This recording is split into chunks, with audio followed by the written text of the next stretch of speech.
नमस्कार साथियों, मैं रितेश आप लोग को अपने YouTube चैनल पीसी सॉल्यूशन 360 पर स्वागत करता हूं। दोस्तों, ये वाला फुल लेट टेस्ट 3 है एडिटोरिया का समर्थन सीरीज का, ठीक है, 71वीं बीपीएससी का। तो आइए एडिटोरिया का हम लोग इस फुल लेट टेस्ट 3 को बनाते हैं। और देखिए, पहला सवाल आपके सामने ये रहा। कौटिल्य के अर्थशास्त्र में राज शब्दोपजीवी संघ शब्द का प्रयोग किसके लिए किया गया है? तो वो किया गया है बज्जी के लिए। कौटिल्य के अर्थशास्त्र में राज शब्दोपजीवी संघ शब्द का प्रयोग किया गया है, तो किसके लिए किया गया है? तो वजी के लिए किया गया है। ठीक है, देखिए, वज्जी की राजधानी हुआ करता था वैशाली में, ठीक है। और ये वाला जो था गणराज हुआ करता था। क्या होता था? गणराज। ये राजतंत्र उस वक्त नहीं हो, राजतंत्र उस वक्त होता था सब जगह, लेकिन यहाँ पर बज्जी में, जो कि वैशाली में था, गणराज हुआ करता था। ठीक है, और दुनिया का पहला गणराज और महावीर का जन्म स्थान इसी बज्जी में माना जाता है, बज्जी महाजनपद में। तो बज्जी महाजनपद से याद रखिए कि दुनिया का पहला गणराज और महावीर का जन्म स्थान भी कहाँ? बज्जी में। दूसरा बात करते हैं अंगकाज। अंग का, देखिए, लिच्छवी की बात नहीं किया जा रहा है, तो अंग की बात किया जा रहा है। अंग अंग एक की राजधानी हुआ करता था चंपा, और ये प्योर राजतंत्र हुआ करता था, और ये लेकिन व्यापारिक तरीके से बहुत ही समृद्ध हुआ करता था, और इसको मगध द्वारा विजय हासिल कर लिया गया था। मगध ने इसको जीत लिया था, और मगध की राजधानी राजगीर शुरू में और बाद में पाटलिपुत्र, और ये भी राजतंत्र हुआ करता था। और सबसे शक्तिशाली यही मगध महाजनपद था, और ये बौद्ध केंद्र के लिए यहाँ फेमस था। अशोक के शिलालेख में निम्नलिखित में से किस लिपि का प्रयोग किया गया था? तो वो किया गया था ब्राह्मी, खरोष्ठी और अरमाइक लिपि। क्या क्या किया गया था? ब्राह्मी, खरोष्ठी और अरमाइक लिपि। ठीक है, अगला प्रश्न देख लीजिए। कृषि उत्पादन सर्वप्रथम किस काल में प्रारंभ हुआ? तो वो प्रारंभ हुआ नवपाषाण काल में। कृषि उत्पादन सर्वप्रथम किस काल में प्रारंभ हुआ? तो नवपाषाण काल में। चावल की खेती के साक्ष्य किस हड़प्पा स्थल से प्राप्त हुए हैं? तो वो हुए हैं, सॉरी, हड़प्पा से नहीं, बल्कि कृषि के साक्ष्य जो प्राप्त हुए हैं वो हुए हैं रंगपुर से। कहाँ से प्राप्त हुए हैं? रंगपुर से। कहाँ से? तो रंगपुर से प्राप्त हुआ है। और ये रंगपुर और गुजरात के लोथल से भी जुड़ा हुआ है। ठीक है, अगला सवाल, निम्नलिखित में से किसका श्रेय निम्बकाचार्य को समुचित रूप से दिया जाता है?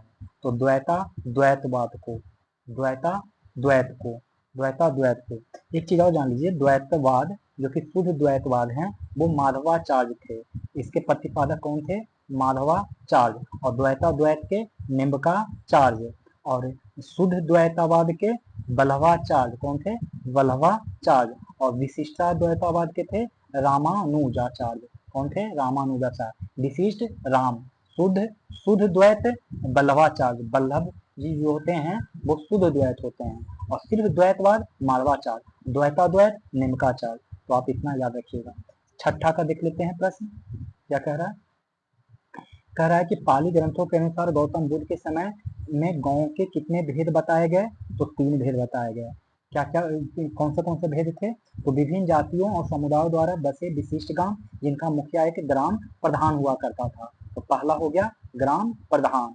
दूसरा उपनगरीय, जो अक्सर शहरों के पास होते थे जहाँ कारीगर रहते थे। उपनगरीय जो अक्सर शहरों के पास थे वहाँ कारीगर रहते थे। और सीमावर्ती गांव, जो बसे हुए क्षेत्रों में किनारे स्थित होते थे और जहाँ मुख्यतः शिकारी और संग्राहक होते थे। तो ये 3 पॉइंट याद रखिएगा पाली ग्रंथों के अनुसार बुद्ध के टाइम पे। चोल साम्राज्य की स्थापना किसने की? तो वो किया विजयालय ने। किसने किया? विजयालय ने किया। अगला प्रश्न, सुल्तान पृथ्वी पर ईश्वर का प्रतिनिधि है और उसका स्थान केवल पैगंबर के बाद है, इस किसने कहा था? तो वो कहा था बलबन ने। किसने कहा था? बलबन ने कहा था। सुल्तान पृथ्वी पर ईश्वर का प्रतिनिधि है और उसका स्थान केवल पैगंबर के बाद है, यह कहा था बलबन ने। अकबर द्वारा स्थापित अनुवाद विभाग में सबसे पहले किन पुस्तकों का अनुवाद किया गया? तो वो किया गया महाभारत, पंचतंत्र और कुरान में। अकबर द्वारा स्थापित अनुवाद विभाग में सबसे पहले किन पुस्तकों का अनुवाद किया गया? तो महाभारत, पंचतंत्र और कुरान को। ठीक है। महाभारत फारसी में रज्मनामा, महाभारत फारसी में रज्मनामा के नाम से प्रसिद्ध हुआ, अनुवाद करवाया गया था। रज्मनामा का मतलब होता है युद्ध की पुस्तक। और पंचतंत्र, इसको भी फारसी में अनवर ए सुहैली के नाम से लिखा गया, अनुवाद कराया गया, अनवर ए सुहैली के नाम से। और कुरान को ये सीधे अनुवाद नहीं किया गया था, क्योंकि यह पहले से ही फारसी में मौजूद था। फिर भी विभिन्न धर्मों के बेहतर समझ के लिए इसकी व्याख्याओं और व्याख्यात्मक टिप्पणियों को प्रोत्साहित किया गया। ठीक है, तो इसको अनुवाद नहीं कराया गया था, लेकिन फिर से समझिए एक तरीके से लिखा गया था। निकोलो कोंटी निम्नलिखित में से किस शासक के समय विजयनगर आया था? तो देवराय प्रथम के समय में। निकोलो कोंटी किसके समय में आया था? तो देवराय प्रथम के समय में। देखिए, देवराय प्रथम के समय में निकोलो कोंटी आया था, और ये कहाँ का निवासी था? तो ये था इटली का निवासी था। कहाँ का निवासी था? इटली का। और आया कब था? तो आया था 1406 से 1422 में। कब से आया था? 1406 में आया था, 1422 में गया। अब आपको याद रखना है कृष्ण देव राय के बारे में। कृष्ण देव राय से दो लोग आए थे जिसको याद रखना है। एक बारबोसा के बारे में याद रखना है, बारबोसा के बारे में आया था कृष्ण देव राय के समय में। और डोमिंगो पायस आया था कृष्ण देव राय के समय में। और दोनों का दोनों ही पुर्तगाल से ही आया था। कहाँ से आया था? पुर्तगाल से आया था। और ये आया था 1509 में। दोनों का डेट आने का टाइम साथ में ही आया था। 1509 में आया था और यहाँ से 1529 में गया था कृष्ण देव राय के समय में। तो बारबोसा और पायस कृष्ण देव राय के समय में। पुर्तगाल से एक और आया था, नुनीज आया था, जो कि अच्युत देव राय के समय में आया था। नुनीज आया था, जिसको फरनाओ नून्स कहते हैं। यह आया था अच्युत देव के समय में। ये आया था 1529 में और गया था 1542 में। तो आप लोग इसको याद रखिएगा। 11 नंबर की तरफ देखिए, बढ़ते हैं हम लोग 11 नंबर के प्रश्न की तरफ। कह रहा है कि जौनपुर से किस मुगल बादशाह के खिलाफ फतवा जारी किया गया? तब वो किया गया अकबर। जौनपुर से किस मुगल बादशाह के खिलाफ फतवा जारी किया गया? अकबर। ली आयोग निम्नलिखित में से किससे संबंधित था? तब वो था भारतीय सिविल सेवा। भारतीय सिविल सेवा ली आयोग से संबंधित था। भारत सचिव का पद निम्नलिखित में से किस अधिनियम द्वारा सृजित किया गया था? तो वो किया गया था सृजित किस अधिनियम के द्वारा? तब वो किया गया था 1858 का भारत शासन अधिनियम। भारत सचिव का पद निम्नलिखित में से किस अधिनियम द्वारा सृजित किया गया था? तो 1858 का भारत सरकार अधिनियम। भवानी मंदिर की रचना किसके द्वारा की गई थी? तो वो है अरविंद घोष के द्वारा। भवानी मंदिर की रचना किसके द्वारा की गई? अरविंदो घोष के द्वारा। निम्नलिखित में किनका संबंध हमारे राष्ट्रीय ध्वज के डिजाइन से है? तो राष्ट्रीय ध्वज के डिजाइन से किसका संबंध है? पिंगली वेंकैया का संबंध है। निम्नलिखित में से किसका संबंध है हमारे राष्ट्रीय ध्वज के डिजाइन से है? तो पिंगली वेंकैया का संबंध है राष्ट्रीय ध्वज से। ठीक है, देखिए थोड़ा सा पिंगली वेंकैया एक नया क्वेश्चन है, यहाँ पे बहुत बार कम डिस्कस होता है ये सब क्वेश्चन, तो बता देता हूँ। पिंगली वेंकैया भारतीय राष्ट्रीय ध्वज के प्रारंभिक संस्करण के डिजाइनर थे। उन्होंने 1921 में महात्मा गांधी को अपना डिजाइन प्रस्तुत किया था, और यही डिजाइन बाद में 1947 में अपनाया गया राष्ट्रीय ध्वज के रूप में विकसित हुआ। तो इस कहानी को समझ लीजिएगा। 16 नंबर में आ जाएंगे। तो 16 नंबर में क्वेश्चन कह रहा है कि भारतीय स्वतंत्रता आंदोलन के दौरान मंजरी सेना और बानर सेना का गठन कब किया गया? तो ये किया गया था सविनय अवज्ञा आंदोलन के दौरान। मंजरी सेना लड़कियों की ब्रिगेड थी, और बानर सेना लड़कों का ब्रिगेड है ना। तो लड़कियों के लिए मंजरी सेना, बानर सेना लड़कों का ब्रिगेड था। 17 नंबर, गांधी जी को किसने समझाया कि नमक सत्याग्रह केवल पुरुषों तक ही सीमित नहीं होना चाहिए? ऐसा समझाने वाली कमला देवी चट्टोपाध्याय थी। गांधी जी को किसने समझाया कि नमक सत्याग्रह केवल पुरुषों तक ही सीमित नहीं होना चाहिए? तो कमला चट्टोपाध्याय। पाकिस्तान शब्द सर्वप्रथम प्रयोग किसने किया? तो चौधरी रहमत अली ने किया। किसने किया? चौधरी रहमत अली ने। मौलाना अबुल कलाम आजाद ने 1912 में उर्दू साप्ताहिक अल हिलाल शुरू किया। सरकार द्वारा प्रतिबंधित किए जाने के बाद अल बिलाग की स्थापना कब की? तब 1915 में की। मौलाना अबुल कलाम आजाद ने 1912 में उर्दू साप्ताहिक अल हिलाल शुरू किया। सरकार द्वारा प्रतिबंधित किए जाने के बाद उन्होंने अल बिलाग की स्थापना कब की? तो 1915 में। और अल हिलाल जो है 1912 में चालू हुआ था और 1915 में अल बिलाग स्थापना की। और 1914 में ब्रिटिश सरकार द्वारा प्रेस अधिनियम अल हिलाल पर प्रतिबंध किया गया था 1914 में। और 1916 में इस पर भी प्रतिबंध कर दिया गया, इस पे अल बिलाग पर। आप देखेंगे 20 नंबर का प्रश्न कि the college of the Indian revolt निम्नलिखित में से किसकी पुस्तक थी? तो सैयद अहमद खान की। The causes of the Indian revolt Syed Ahmad Khan की पुस्तक थी। अगला प्रश्न, रंजीत सिंह की राजनीतिक राजधानी लाहौर थी, उनकी धार्मिक राजधानी कौन सा शहर था? अमृतसर था। राजनीतिक राजधानी लाहौर और धार्मिक राजधानी अमृतसर रंजीत सिंह का था। सप्त क्रांति यानी 7 क्रांतियों का समाजवादी विचार किसके द्वारा प्रस्तावित किया गया था? राम मनोहर लोहिया के द्वारा। किसके द्वारा? राम मनोहर लोहिया के द्वारा। 7 क्रांति यानी सप्त क्रांति का समाजवादी विचार राम मनोहर लोहिया के द्वारा। भारतीय रेलवे के ने विविध संस्कृतियों के लोगों को एक साथ लाकर भारत के स्वतंत्रता संग्राम में योगदान दिया। यह कथन किसका है? तो यह महात्मा गांधी का कथन है। किसका कथन है? महात्मा गांधी का। भारतीय रेलवे के विविध संस्कृतियों के लोगों को एक साथ लाकर भारत के स्वतंत्रता संग्राम में योगदान दिया। यह कथन महात्मा गांधी का है। 1857 के विद्रोह के असफलता के बाद मुगल बादशाह बहादुर शाह द्वितीय को कहां और किसने गिरफ्तार किया था? तो वो हुमायूं की कब्र के पास लेफ्टिनेंट हडसन ने गिरफ्तार किया था। 1857 के विद्रोह की असफलता के बाद मुगल बादशाह बहादुर शाह द्वितीय को कहां और किसने गिरफ्तार किया था? तो हुमायूं की कब्र के पास लेफ्टिनेंट हडसन ने किया था। सुभाष चंद्र बोस ने किस आंदोलन के बारे में कहा था कि जब भारतीयों का उत्साह चरम पर था तो आंदोलन की वापसी की घोषणा किसी राष्ट्रीय विपत्ति से कम नहीं थी? तो ये कहा था असहयोग आंदोलन के बारे में। सुभाष चंद्र बोस ने किस आंदोलन के बारे में कहा था कि भारतीयों का उत्साह चरम पर था? तो आंदोलन की वापसी की घोषणा किसी राष्ट्रीय विपत्ति से कम नहीं था। असहयोग आंदोलन के संबंध में बोले थे सुभाष चंद्र बोस। ये बताइए कि स्वराज केवल विशिष्ट वर्गों के लिए नहीं बल्कि आम जनता के लिए होना चाहिए। ये कथन किसका है? तो चित्तरंजन दास का है। चित्तरंजन दास का कथन था कि स्वराज केवल विशिष्ट वर्गों के लिए ही नहीं बल्कि आम जनता के लिए भी होनी चाहिए। अस्थायी बंदोबस्त को लागू होने के बाद किसानों की दयनीय स्थिति पर किसने कहा था कि पूरा बंगाल एक जंगल में बदल गया है जिसमें केवल वनवासी रहते हैं? तो ये कहने वाले राजा राम मोहन राय थे। हाँ, राजा राम मोहन राय थे। एक पहले क्वेश्चन को फिर से दोबारा समझ लीजिए। अस्थायी बंदोबस्त को लागू होने के बाद किसानों की दयनीय स्थिति पर किसने कहा था कि पूरा बंगाल एक जंगल में बदल गया है जिसमें केवल वनवासी रहते हैं? तो राजा राम मोहन राय। एक लॉर्ड कर्नवालिस इसी संदर्भ में एक लॉर्ड कर्नवालिस का वक्तव्य है जो भी आप लोग को याद रखना चाहिए। इसने कहा था कि ब्रिटिश सरकार से शिकायत थी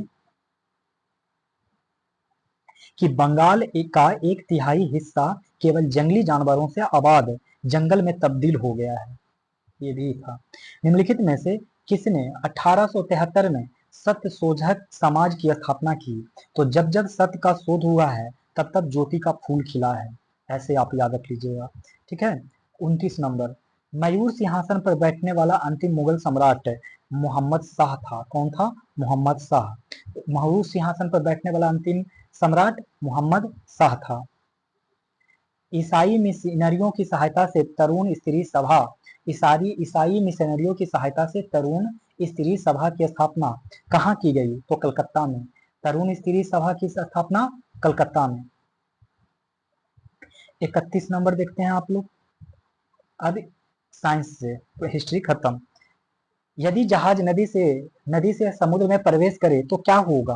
तो क्या होगा? यह हल्का ऊपर उठेगा। और क्या हो सकता है? यदि जहाज नदी से समुद्र में प्रवेश होगा तो हल्का ऊपर उठ जाएगा।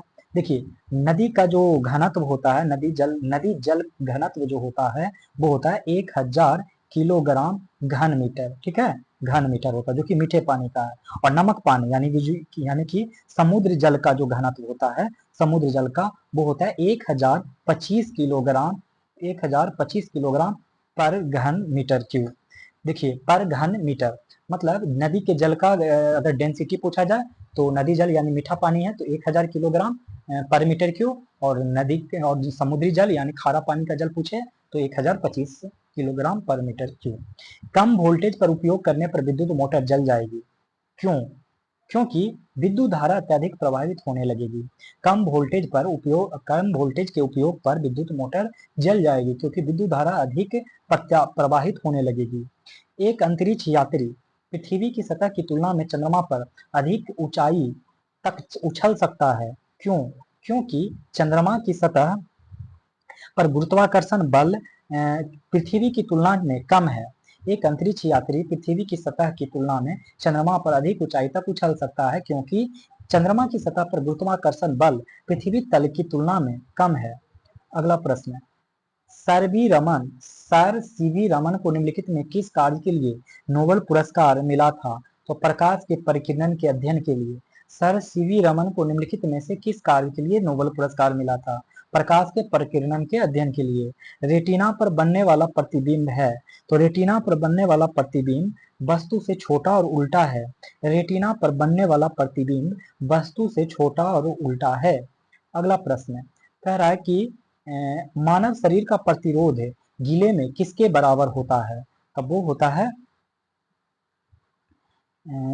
10⁻³ यहाँ पे वाट होगा। क्या होगा? वाट, नॉट ओम। सॉरी, ओम ही सही है, यानी 1000 ओम होगा, 1000 ओम। ठीक है, ओम सही है। तो मानव शरीर का प्रतिरोध गीले में किसके बराबर होगा? तो 10⁻³ ओम के बराबर। एक सेकंड रुक जाइएगा।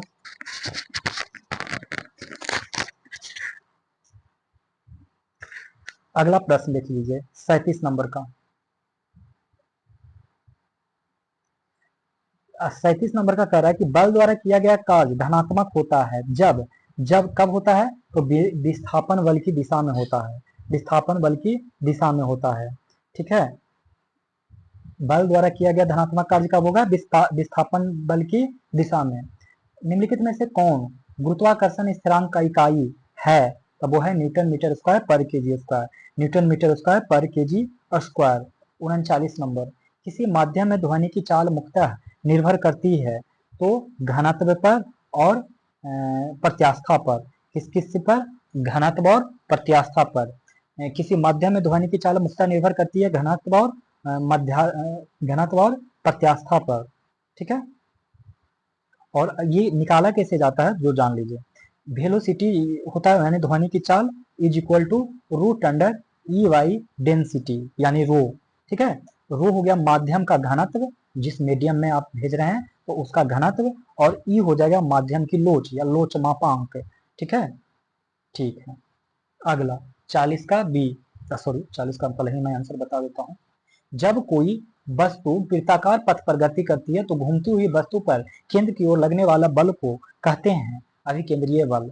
जब कोई वस्तु वृत्ताकार पथ पर गति करता है तो घूमती हुई वस्तु पर केंद्र की ओर लगने वाला बल कहते हैं अभिकेंद्रीय बल।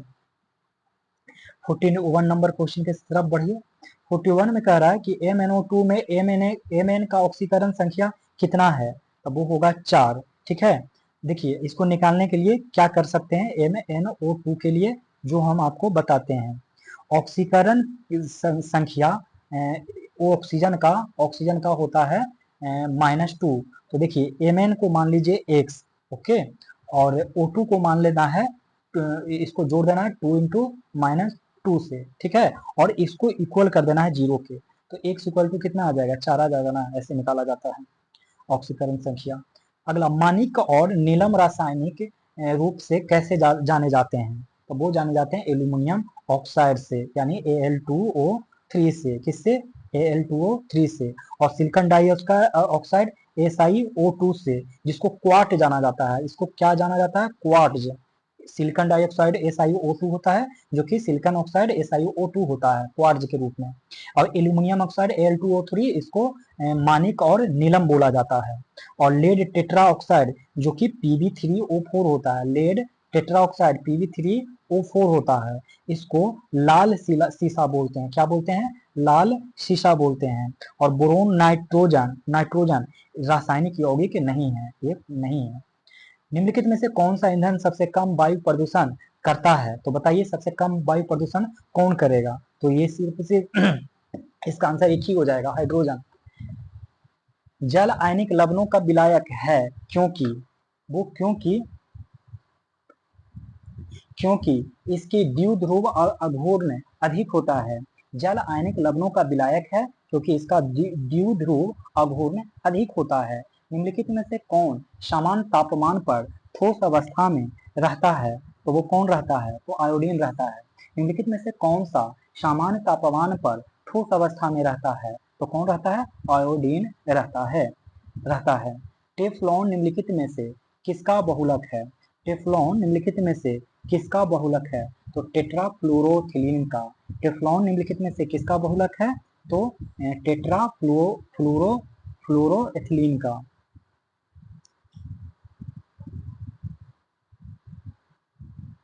अगला क्वेश्चन की तरफ बढ़ते हैं हम लोग। 47 नंबर। निम्नलिखित में से सबसे भारी धातु कौन सी है? तो सबसे भारी धातु प्लैटिनम है। क्या है? सबसे भारी धातु प्लैटिनम। ठीक है। अगला 48 नंबर। द्रव अवस्था में बदले बिना ठोस अवस्था से सीधे गैस अवस्था में बदलने की प्रक्रिया क्या कहलाता है? तो ऊर्ध्वापतन कहलाता है। ऊर्ध्वापतन कहलाता है। 49 नंबर। किसी अभिक्रिया में भाग लेने वाले पदार्थों को क्या कहते हैं? तो अभिकारक कहते हैं, यानी रिएक्टेंट कहते हैं। किसी अभिक्रिया में भाग लेने वाले पदार्थों को क्या कहते हैं? तो अभिकारक कहते हैं। एल्कोहलिक किण्वन का अंतिम उत्पाद क्या है? तो एथिल अल्कोहल है। एल्कोहलिक किण्वन का अंतिम उत्पाद क्या है? तो एथिल अल्कोहल है। अगला प्रश्न देख लीजिए। कह रहा है कि चिकित्सा के क्षेत्र में गोल्डन आवर निम्नलिखित में से किससे संबंधित है? तब वो संबंधित है दिल का दौरा से। किससे संबंधित है? दिल का दौरा से। दुर्घटना में घायल व्यक्ति के पास अपना रक्त समूह जांचने का समय नहीं है, उसे निम्नलिखित में से कौन सा रक्त दिया जाना चाहिए? तो वो दिया जाना चाहिए O-। इसी को यूनिवर्सल डोनर के भी नाम से जानते हैं। मनुष्यों में वृक्क तंत्र का एक भाग है, तो वृक्क तंत्र का क्या भाग है? तो उपापचय के लिए। मनुष्य में वृक्क तंत्र का एक भाग है उपापचय के लिए। 54। कौन सी विटामिन शरीर द्वारा संग्रहित नहीं की जाती है? तो विटामिन सी को शरीर के द्वारा संग्रहित नहीं की जाती है। बाकी यहाँ पे एक पॉइंट याद रख लीजिए। एक होता है बसा में घुलनशील, एक होता है पानी में घुलनशील। यानी बसा मतलब फैट में घुलनशील, तब इसको याद रख लीजिए ट्रिक में। कीड़ा से जो विटामिन के, vitamin E, vitamin D, vitamin A होगा, फैट में घुलनशील होगा। और बी और सी का मतलब आप लोग अपने हिसाब से गाली होता है BC, तो याद रख लीजिएगा। आप दर्पण से कितनी दूरी खड़े हों, दूर आप दर्पण से कितनी भी दूर खड़े हों, आपका प्रतिबिंब हमेशा सीधा दिखाई देता है। दर्पण कौन सा दर्पण हो सकता है? या तो समतल हो या तो उत्तल हो।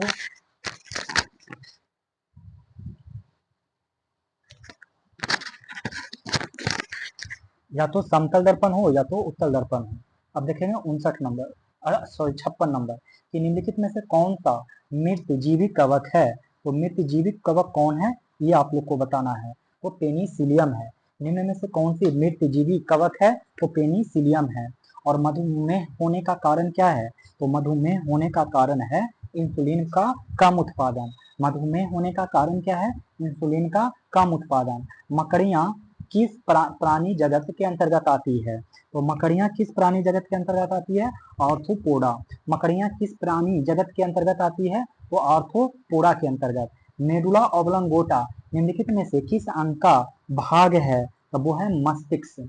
मेडुला ओब्लंगोटा निम्नलिखित में से किस अंग का भाग है? तो मस्तिष्क। निम्नलिखित में से किस पौधे की जड़ों में गांठें होती है? तो किस में होती है गांठें? तो फलीदार पौधों में। फलीदार पौधों में निम्नलिखित में से किस पौधों की जड़ें में गांठें होती है? तो फलीदार पौधे। अब साइंस खत्म हो गया, अब यहाँ से पॉलिटी स्टार्ट होगा कि महाधिवक्ता महाधिवक्ता निम्नलिखित में से किसके प्रसाद पर्यंत पर पद पर धारण करते हैं? तो वो राजपाल। और किस आर्टिकल के अनुसार? तो 165 आर्टिकल के अनुसार। ठीक है।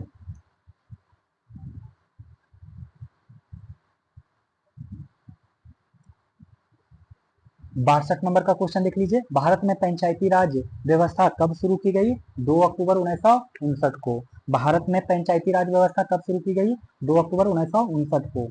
भारत के सर्वोच्च न्यायालय में न्यायाधीशों की संख्या बढ़ाने की संख्या निहित है? तो संसद के पास निहित है।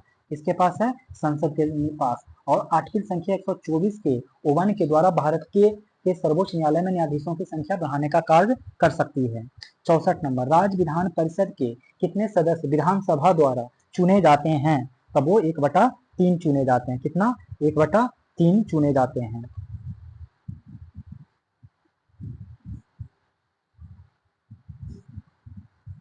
अगला प्रश्न देख लीजिए। अगला प्रश्न कह रहा है किस मामले में सर्वोच्च न्यायालय ने माना कि प्रस्तावना संविधान का एक हिस्सा है? तो केशवानंद भारती मामला में। केशवानंद भारती मामला में। प्रश्न को एक बार फिर से देखिए। किस मामले में सर्वोच्च न्यायालय ने माना कि प्रस्तावना संविधान का एक हिस्सा है? तो केशवानंद भारती मामला। अगला प्रश्न देख लीजिए। कह रहा है कि भारतीय संविधान में अल्पसंख्यकों को परिभाषित किस आधार पर किया गया है? तो भाषाई और धार्मिक। भारतीय संविधान में अल्पसंख्यकों को परिभाषित भाषाई और धार्मिक आधार पर किया गया है। निम्नलिखित में से कौन सबसे कम अवधि के लिए राष्ट्रपति रहे हैं? अब वो कौन रहे हैं सबसे कम अवधि के लिए? तो डॉक्टर जाकिर हुसैन। डॉक्टर जाकिर हुसैन सबसे कम अवधि के लिए राष्ट्रपति पद पर रहे हैं। भारतीय संसद के द्वितीय और उच्च सदन का गठन कब हुआ था? तब वो हुआ था 3 अप्रैल 1952 को। 3 अप्रैल 1952 को। ठीक है। भारतीय संसद के द्वितीय और उच्च सदन का गठन कब हुआ? तो वो हुआ 3 अप्रैल 1952 को। इसी का नाम राज्यसभा रखा गया। पिछड़ा जाति आयोग के प्रथम अध्यक्ष कौन थे? तो वो थे बाबा काका साहब कालेलकर। काका साहब कालेलकर ये पिछड़े जाति के प्रथम अध्यक्ष थे। ठीक है। और इन्हीं के नेतृत्व में 1953 में ये गठन किया गया था। 70 का क्वेश्चन देखिए। संसद में प्रस्तुत किया गया विधेयक किस कार्यवाही के बाद अधिनियम बन जाता है? तब वो बन जाता है कि जब राष्ट्रपति अपनी स्वीकृति दे देते हैं। संसद में प्रस्तुत किया गया विधेयक किस कार्यवाही के बाद अधिनियम बन जाता है? तो जब राष्ट्रपति अपनी स्वीकृति दे देते हैं। अगला प्रश्न देख लेते हैं। पॉलिटी से भी खत्म।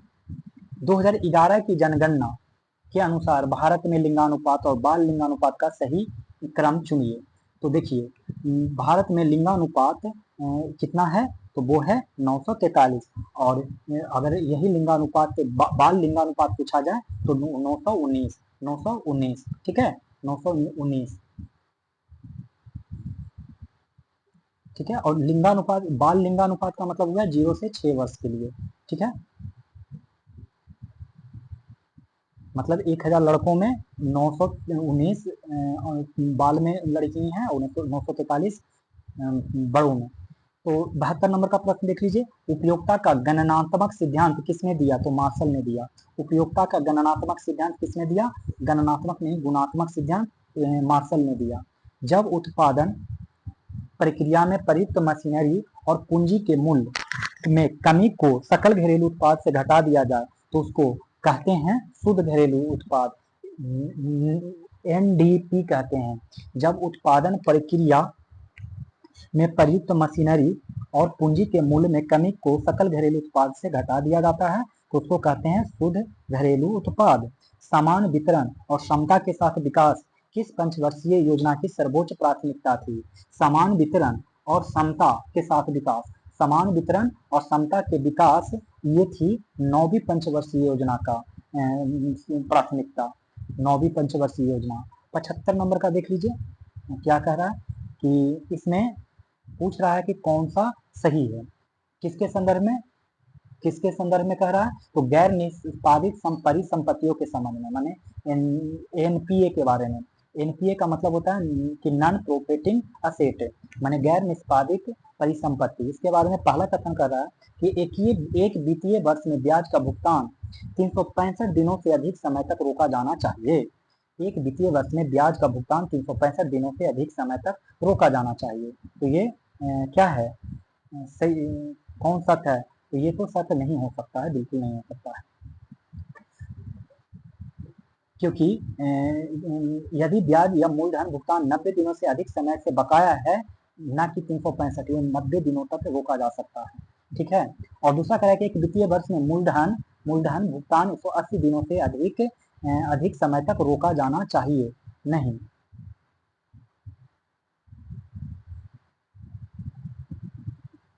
ना तो 180 होगा और ना ही 365 होगा, ये 90 दिन ही हो सकता है। कितने? 90 दिन का दिन तक हो सकता है। तो इस तरीके से दोनों ही पॉइंट क्या है? गलत है, दोनों ही पॉइंट गलत है। 76 नंबर का प्रश्न देख लीजिए। किसी देश की घरेलू सीमा के भीतर एक वर्ष में उत्पादित सभी अंतिम वस्तुओं और सेवाओं को क्या कहते हैं? तो यही तो जीडीपी कहलाता है। ठीक है, जीडीपी कहलाता है। भारत में किसी उत्पादों से संबंधित बाजार का नियमन कौन करता है? तो वो करता है कृषि उपज बाजार समिति अधिनियम 2003। भारत में कृषि उत्पादों से संबंधित बाजार का नियमन कौन करता है? तो कृषि उपज बाजार समिति अधिनियम 2003।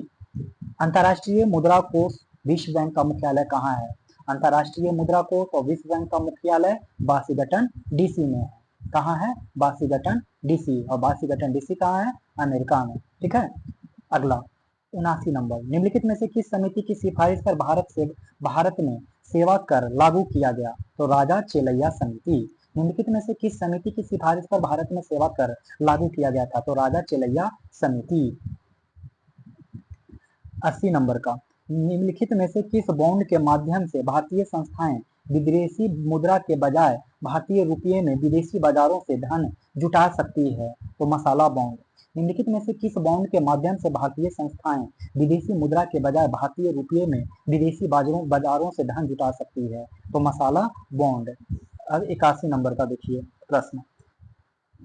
अब आ जाएंगे ज्योग्राफी से कि निम्नलिखित में से कौन सी भू आकृति नदी द्वारा अपर्दन क्रिया के कारण बनती है? तो वो है घाटी। वो कौन बनती है? सॉरी, हाँ, घाटी। गॉर्ज को ही घाटी कहा जाता है हिंदी में। गॉर्ज इंग्लिश शब्द हो गया। ठीक है। 82, निम्नलिखित में से कौन सा बलित पर्वत का उदाहरण नहीं है?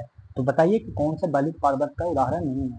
तो ये नेवादा जो देख रहे हैं ना, सियरा नेवादा, ये बलित पर्वत का उदाहरण नहीं है। बाकी रॉकी एंडीज हिमालय ये बलित पर्वत का उदाहरण है। 83 नंबर, हम्बोल्ट जलधारा निम्नलिखित में से किस गोलार्ध में प्रवाहित होती है? तो दक्षिणी गोलार्ध में। हम्बोल्ट जलधारा किस गोलार्ध में प्रवाहित होती है? तो दक्षिणी गोलार्ध में। कितने भारतीय राज्य पाकिस्तान के साथ सीमा साझा करता है?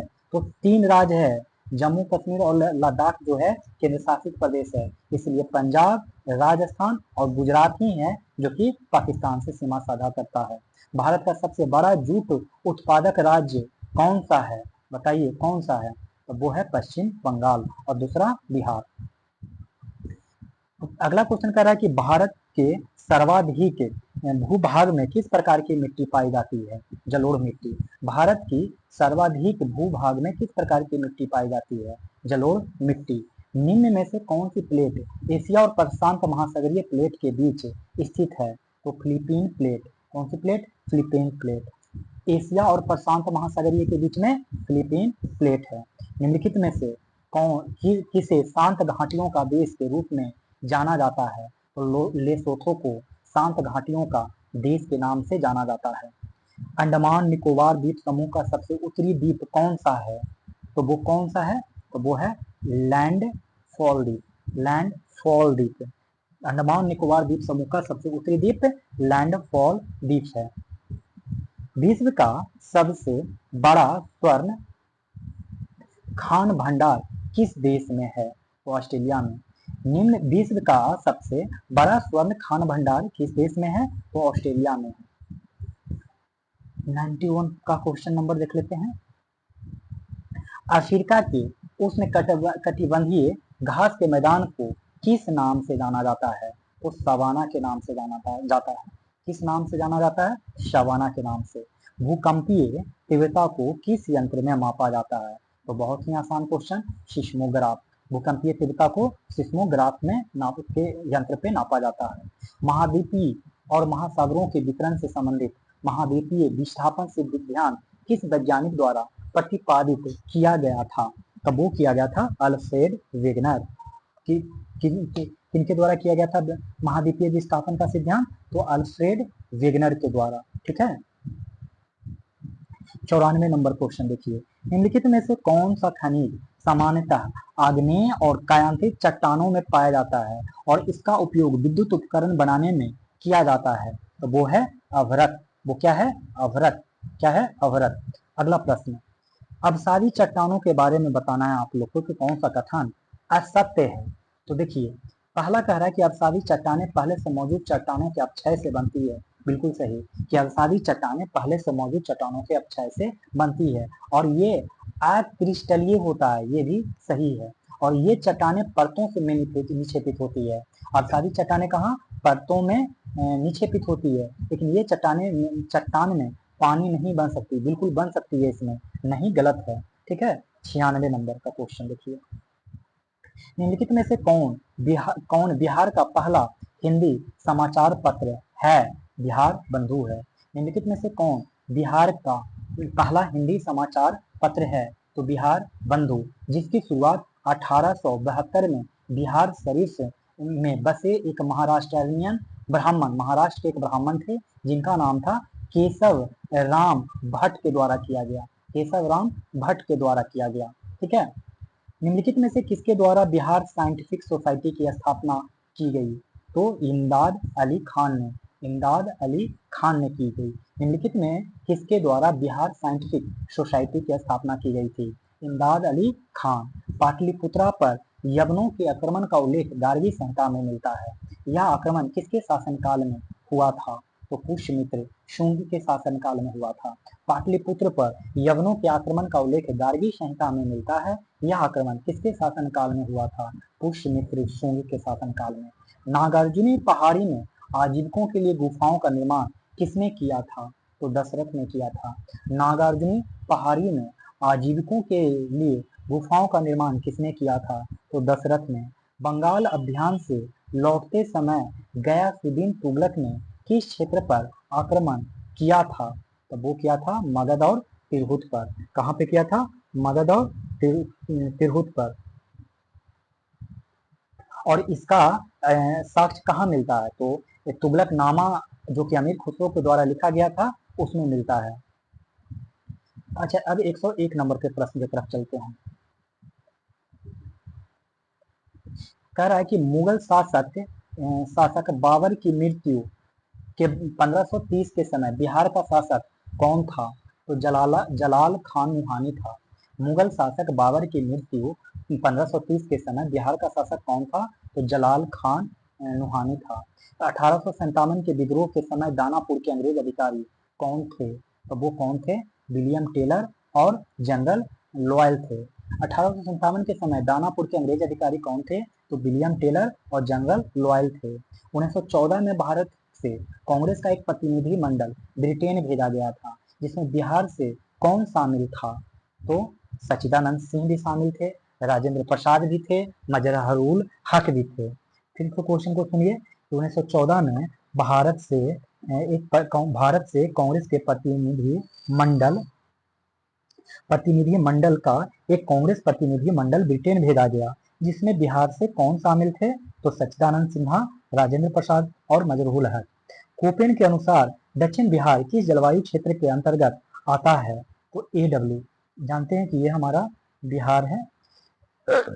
इस बिहार में दक्षिण बिहार के जलवायु को कोपेन के अनुसार AW बोला गया है। ठीक है, क्या बोला गया है? AW बोला गया है।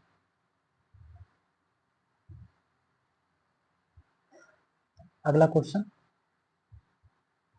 बिहार के किन क्षेत्रों में बलसुंदरी मिट्टी का विस्तार है?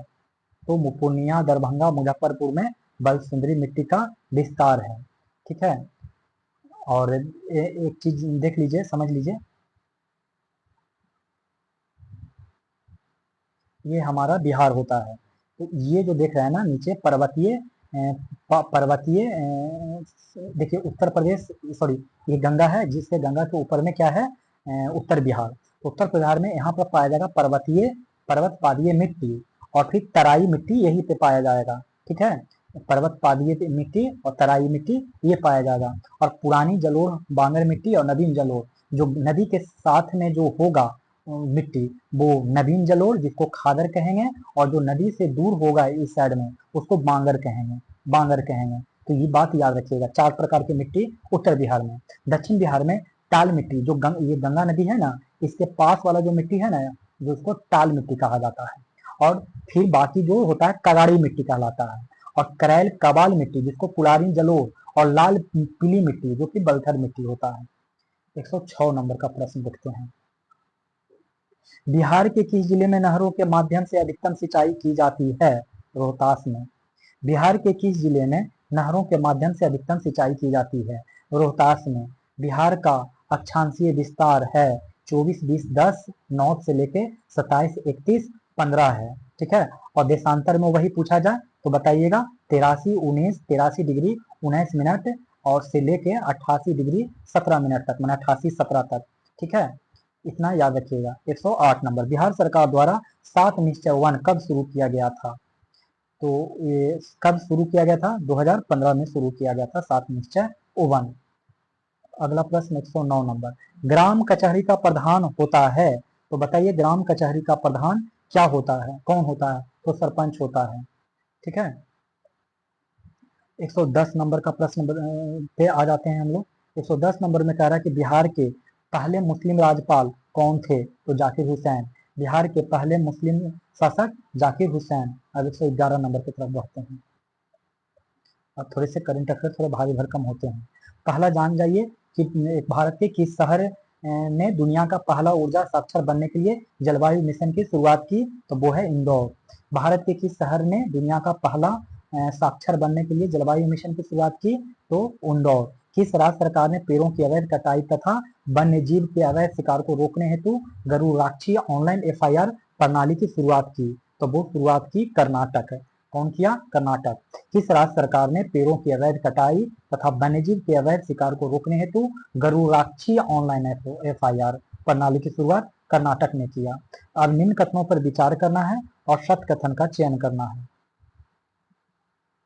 बिहार में पहला घड़ियाल अभ्यारण्य मुजफ्फरपुर में गंडक नदी पर बना। तो ठीक है, तो ये गलत है। गंडक नदी पर मुजफ्फरपुर में नहीं, बल्कि गोपालगंज में गंडक नदी पर बना है। ठीक है, गोपालगंज गंडक नदी पर बना है पहला घड़ियाल अभ्यारण्य।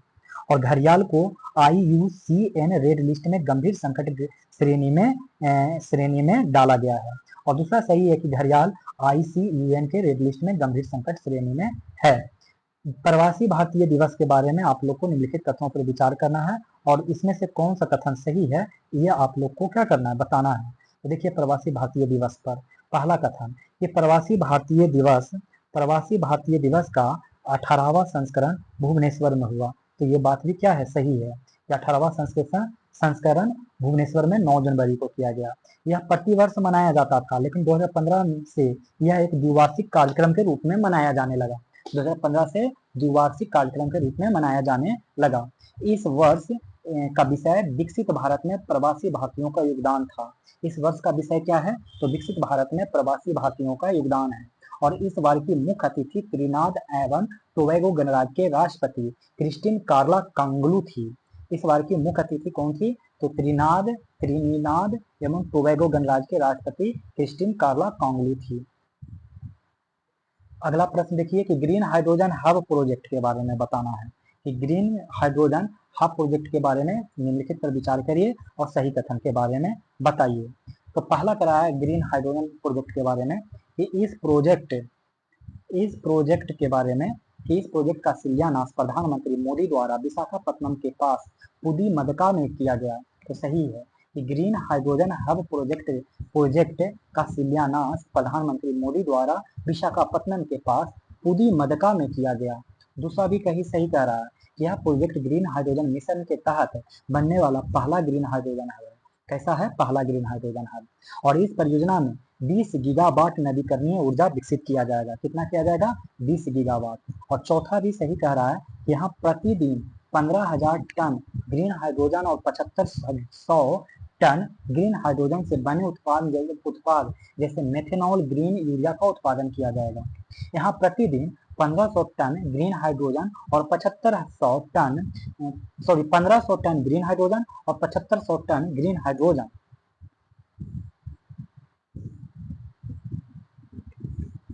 से बने उत्पाद जैसे मेथनॉल, ग्रीन यूरिया का उत्पादन किया जाएगा। भारतीय नौसेना ने 20-21 नवंबर 2024 को तटीय रक्षा अभ्यास सी विजिल 2024 का संस्करण आयोजित किया। तो वो है चौथा। वो कितना किया? चौथा। भारतीय नौसेना ने 20 से 21 नवंबर 2024 को तटीय रक्षा अभ्यास सी विजिल 2024 का संस्करण, कौन सा संस्करण आयोजित किया? तो चौथा। राष्ट्रीय गणित दिवस कब मनाया जाता है? तब वो मनाया जाता है 22 दिसंबर को। राष्ट्रीय गणित दिवस कब मनाया जाता है? 22 दिसंबर को। 118 बेटी बचाओ बेटी पढ़ाओ यानी बीबीपी की योजना के संबंध में बताइए। तो बेटी बचाओ बेटी पढ़ाओ के संबंध में देखिए कौन से कथन है। पहला, यह योजना 2015 में शुरू की गई थी। और दूसरा, यह योजना 2014-15 में जन्म के समय लिंग अनुपात 918 से सुधार कर 2023-24 में 930 कर दिया है। तो यह योजना 2015 में शुरू किया गया था। इस योजना में लगभग 2014-15 में जन्म के समय लिंग अनुपात को 918 से सुधार कर 2023-24 में 930 कर दिया है। माध्यमिक स्तर पर लड़कियों के लिए सकल नामांकन अनुपात में 75.51% से 79.4% तक की वृद्धि हुई। माध्यमिक स्तर पर लड़कियों के लिए सकल नामांकन अनुपात GER में 75.51% से 79.4% तक की वृद्धि हुई। पश्चिम बंगाल एकमात्र राज्य है जिसमें इस कार्यक्रम को लागू नहीं किया गया। पश्चिम बंगाल में लागू नहीं किया गया है। भारत का पहला मधुमेह बायो बैंक कहाँ स्थापित किया गया? चेन्नई में। भारत का पहला मधुमेह बायो बैंक चेन्नई में। अब बताना है ये वाला क्वेश्चन। ये किसके बारे में कह रहा है? इन कोवाइस के बारे में कह रहा है, माने भारतीय राष्ट्रीय महासागर सूचना सेवा केंद्र के बारे में कह रहा है, उनके सार्क सिस्टम के बारे में।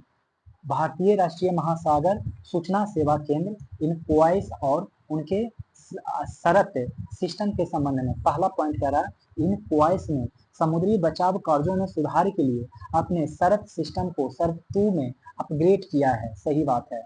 सरत सिस्टम को मूल रूप से 2016 में लॉन्च किया गया था, ये भी सही है। और सरत समुद्र में वस्तुओं और व्यक्तियों के बहाव की भविष्यवाणी हवा, धाराओं और तरंगों के आधार पर करता है, तो ये भी सही है। 121 वाला क्वेश्चन देख लेते हैं। होमी भाभा चेयर योजना का मुख्य उद्देश्य क्या है? होमी भाभा चेयर का उद्देश्य क्या है? तो उत्कृष्ट वैज्ञानिकों तथा इंजीनियरों को अनुसंधान तथा विकास कार्य के लिए मान्यता और अवसर प्रदान करना। होमी भाभा चेयर योजना का मुख्य उद्देश्य क्या है? तो उत्कृष्ट वैज्ञानिकों तथा इंजीनियरों को अनुसंधान तथा विकास कार्य के लिए मान्यता और अवसर प्रदान करना। जलवाहक योजना के संबंध में निम्नलिखित में से कौन सा कथन सही है? तो वो जो कथन सही होगा इसका उद्देश्य अंतर्देशीय जलमार्गों के माध्यम से माल ढुलाई को बढ़ावा देना है। तो जलवाहक योजना के संबंध में कौन सा कथन सही हो गया? तो इसका उद्देश्य अंतर्देशीय जलमार्ग के माध्यम से माल ढुलाई को बढ़ावा देना है। 123 नंबर 22वां कांग्यू मोनलम 22वां कांग्यू मोलनम बिहार के किस जिले में आयोजित हुआ? तो गया जी जिला में। कहाँ? गया जी जिला में। एक देश एक चुनाव हेतु गठित 39 सदस्यीय संयुक्त संसदीय समिति के अध्यक्ष कौन थे? तब वो थे पीपी चौधरी। एक देश एक चुनाव हेतु गठित 39 सदस्यीय संयुक्त समिति के अध्यक्ष कौन है? तो पीपी चौधरी। 125 नंबर का देखिए क्वेश्चन।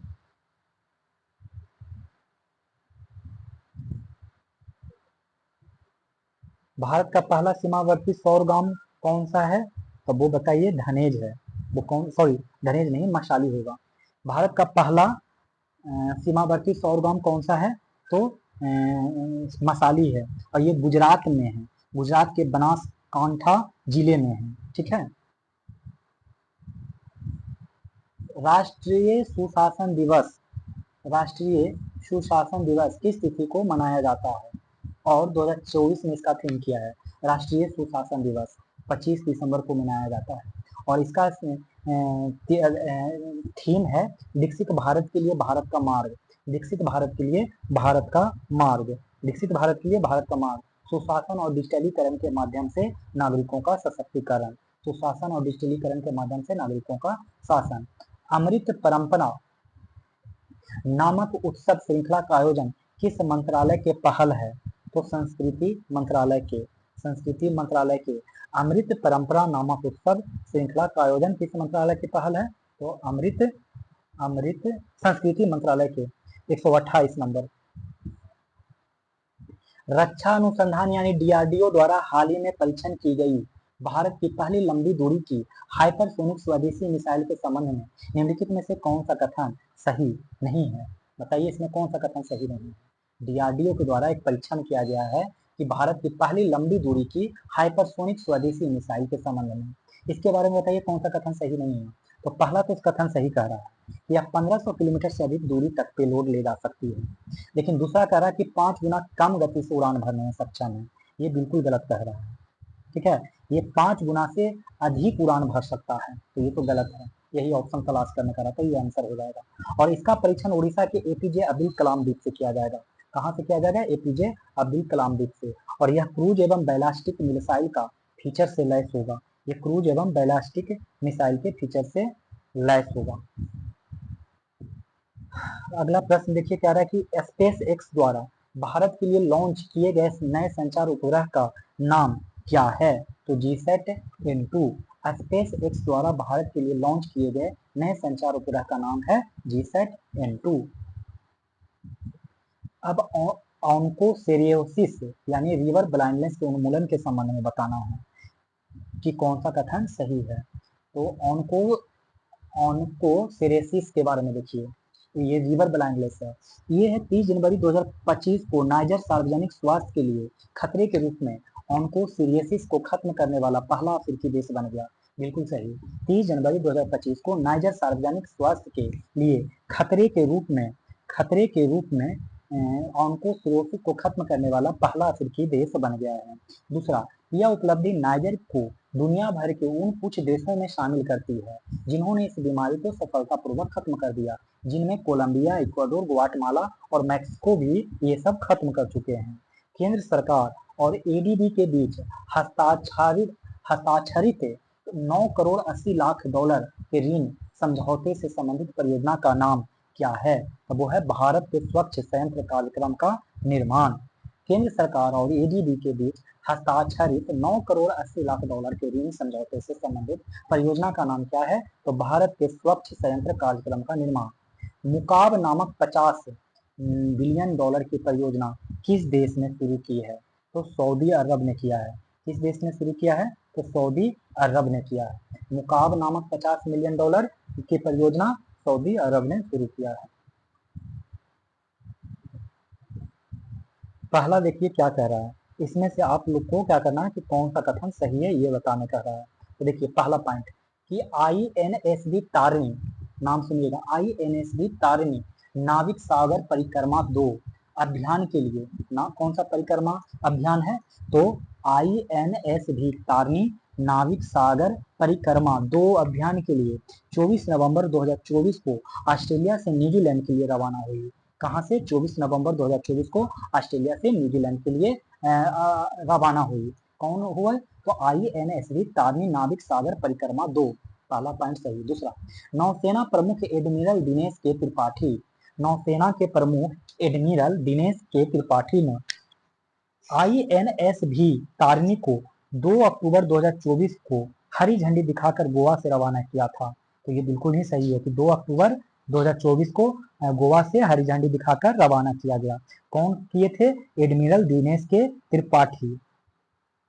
तीसरा नंबर, अग्नि योद्धा 2024 संयुक्त सैन्य अभ्यास भारतीय सेना और सिंगापुर के सशस्त्र बलों के बीच देवलाली यानी महाराष्ट्र में संपन्न हुई। तो ये भी सही है कि महाराष्ट्र के देवलाली में अग्नि योद्धा समाप्त हुआ है 2024 वाला, भारतीय सेना और सिंगापुर के सशस्त्र बलों के द्वारा।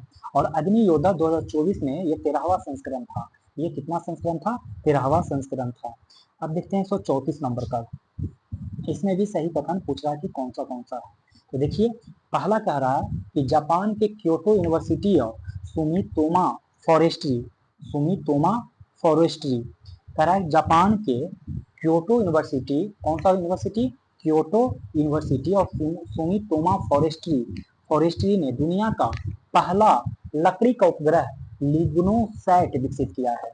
लिग्नोसैट एक लकड़ी का उपग्रह है जिसको क्योटो यूनिवर्सिटी और सुमितोमा फॉरेस्ट्री ने मिलके विकसित किया है। दूसरा, हाल ही में भारत और अल्जीरिया ने द्विपक्षीय रक्षा संबंध को मजबूत करने के लिए एक समझौते पे हस्ताक्षर किया है। तो भारत और अल्जीरिया के बीच में हाल ही में रक्षा के क्षेत्र में एक समझौता पर हस्ताक्षर हुआ है। चीन ने क्या किया है? पेरू में चाणक्य मेगा पोर्ट का अनावरण किया है। चीन ने पेरू में जाके चाणक्य मेगा पोर्ट का अनावरण किया है, जो दक्षिण अफ्रीका महाद्वीप का पहला हरित और स्मार्ट पोर्ट होगा। दक्षिण अमेरिकी महाद्वीप का पहला हरित और smart port Chanakya mega port होगा, जो कि पेरू में है। तीनों ही पॉइंट क्या था? सही था। अब देखते हैं 135 नंबर, भारत ने 21 जनवरी 2025 को किस कार्यक्रम में पर्यवेक्षक देश बनकर एक रणनीतिक उपलब्धि हासिल की है? तो वो है एरोड्रोन कार्यक्रम। कौन सा कार्यक्रम? एरोड्रोन कार्यक्रम। भारत ने 21 जनवरी 2025 को किस कार्यक्रम में पर्यवेक्षक देश बनकर एक रणनीतिक उपलब्धि हासिल की? तो एरोड्रोन कार्यक्रम।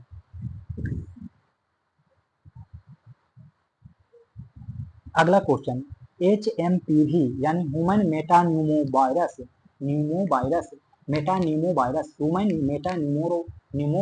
HMPV के संबंध में कौन सा कथन सही नहीं है, ये बताने कह रहा है। तो पहला देखिए, इसकी पहली बार पहचान 2001 में की गई, सही है।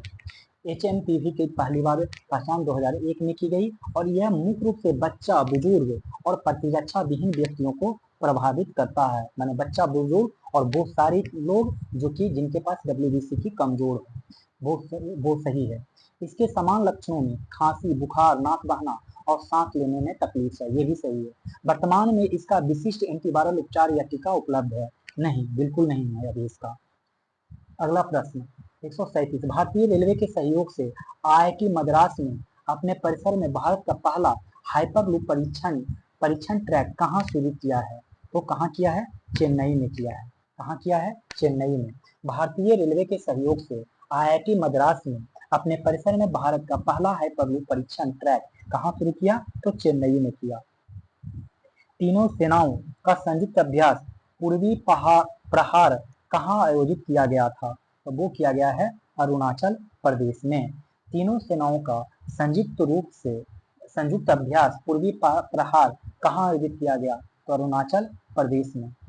अब देखेंगे अगला प्रश्न, कह रहा है कि भारत और रूस के बीच हस्ताक्षरित पैंटीर वेरिएंट समझौता के संबंध में निम्नलिखित में से कौन सा कथन सही है?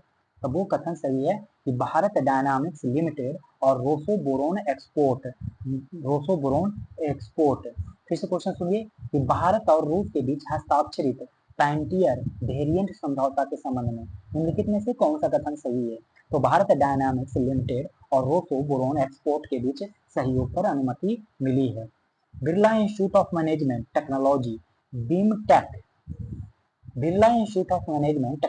बीमटेक ने अपने परिसर में सुरक्षित और कुशल लेनदेन के लिए किस ब्लॉकचेन संचालित डिजिटल मुद्रा की शुरुआत की है? तो वो कौन सी शुरुआत की है? इसमें क्या आंसर हो जाएगा? तो इसमें हो जाएगा बीम कॉइन। क्या है? बीम कॉइन की शुरुआत की है। बीम कॉइन का मतलब ब्लॉकचेन संचालित डिजिटल मुद्रा है ये बीम कॉइन। ठीक है, तो इस तरीके से क्वेश्चन एक बार फिर से सुन लीजिए। Birla institute of management technology BIMTECH ने अपने परिसर में सुरक्षित और कुशल लेनदेन के लिए किस ब्लॉकचेन संचालित डिजिटल मुद्रा शुरुआत की है? तो बीम कॉइन। इसी के साथ में दोस्तों नेक्स्ट अब तो सब मैथ रीजनिंग हो जाएंगे। तो इस तरीके से मैंने सेट संख्या 3 भी खत्म कर दिया है। नेक्स्ट में मिलेंगे सेट संख्या 4 में। आप लोग पढ़ते रहिए और अच्छा से तैयारी करिए 71 के बीपीएससी प्रीलिम्स का, जो कि 13 सितंबर को होगा। अगर ये वीडियो अच्छा लग रहा हो तो लाइक करें, चैनल पे नए हो तो सब्सक्राइब करें, दोस्तों को भी शेयर करें। धन्यवाद।